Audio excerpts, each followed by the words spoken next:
everybody, I am Attila Tanner. Welcome to a brand new video of Next Talk. I hope you're all doing well. It's been 3 weeks since the last video, so we're due for an update. Well, it's been beautiful weather here in Montreal this weekend and a good time for apple picking. I also had some audio issues, so I was a little bit delayed with this video this time around, but I think we have it all sorted out. Before starting, I want to say thank you to the 2,000 subscribers that has joined us. Thank you so much, and thank you for the viewers, and hopefully we can keep growing the channel. Thank you. I also had a question about target prices and fair market prices. So yes, I use the term target prices. It's mainly because it's a target for the next 3 months. So it's a very short-term target pricing that we have, and then whenever there is a new quarterly report coming up, at that time we are readjusting for a new target price where we think the stock should go. So it's not really a fair market price at the moment. It's more like where we think it's going to go in the very near future. So hopefully that clarifies it. All right, we're going to start with the highlights of the companies that recently reported, followed by the regular reporting. So let's start with the highlights. Adobe reported 11% year-over-year sales growth. Target price for them has been increased to $516, and they're trading around those levels. Asana reported a 10% year-over-year sales growth. Target price for them has been lowered to $16.10, and there is an upside still for Asana. Broadcom reported an impressive 47% year-over-year sales growth. Our target price for them has been increased to $150. They're trading a bit higher than that at the moment. C3.ai reported 21% year-over-year sales growth. Target price for them has been increased to $27, and there is an upside for C3.ai.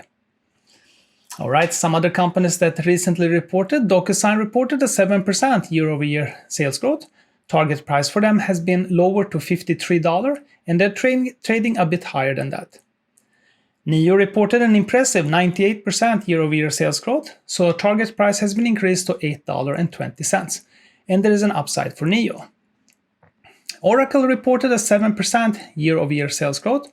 Target price for them has been increased to $135, however, they're trading higher than that at the moment.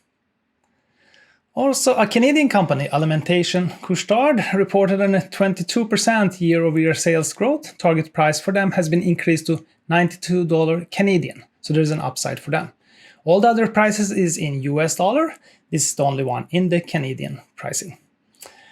All right, if you're curious about other target prices of companies I have not mentioned, you can go to my website nexttalk.ca, and once you sign in, signing up is free. You have a 30-day access where you can see target prices of companies in US and Canada, and not all of them, of course. It's about 400, and you can see the dividend that they might give out as well, along with the target price. And every 3 months this updates, so you get new numbers and new information. All right, let's go into the regular reporting. We start with the US market, and we start with the value stocks there.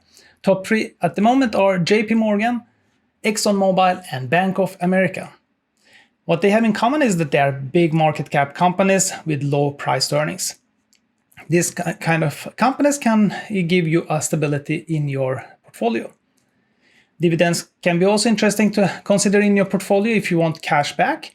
So the top 3 at the moment in US is HSBC, Verizon, and we have AMBEV as a newcomer on spot number 3. Ford is just out from top 3. Growth category, so this is pure sales growth. So top 3 are Nvidia, Coinbase, and the newcomer NIO. PDD Holding, who was in the list, is out from top 3. Attractive category, so this is more sales growth versus stock price growth, the delta between the two. So Walgreens is number 1, PDD Holding is number 2, and NIO, the newcomer, is on spot number 3. So in NIO's case, they had a sales growth, as we mentioned, 98%, but the stock price was declining 45%, so the delta is high, and they make that list. Snap, who was in the list, is out from top 3. The reverse category, the pricey one, is more in case the sales price is growing fast and the stock price is growing faster than the sales are growing. So Palantir is number 1, Unity is number 2, and 3M is on spot number 3. Prologis, who was in the list, is out from top 3.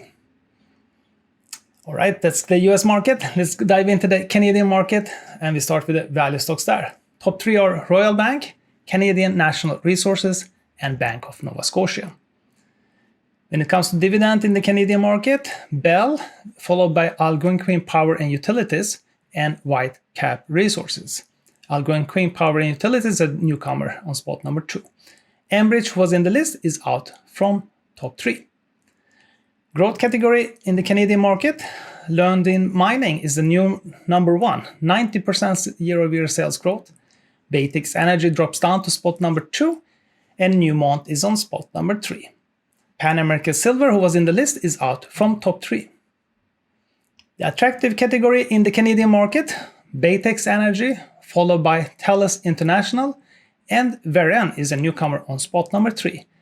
Verizon had 20% sales growth year-over-year, and while the stock price was kind of going down 3%. Lightspeed, who was in the list, is out from top 3. Pricey category in the Canadian market, Wheaton Precious Metal, followed by Aritzia, and TransAlta is a newcomer on spot number 3. Franco-Nevada, who was in the list, is out from top 3. All right, this concludes the report for this time around. Thank you so much for watching. If you like these videos, please like and subscribe so you don't miss out on the next one, hopefully in 3 weeks' time. At that time, we're going to talk about the Q3 indexes and see how they have performed. If we have time, we will look also at mergers and acquisition of companies that might be of interest. So it will be an interesting report next time around as well. Meanwhile, you can follow me on X, NextStockYT, and YT for YouTube. And if there isn't any important things happening in the stock market, I will tweet it out there. Always gather a lot of information before jumping at purchasing stocks. Until next time, bye-bye.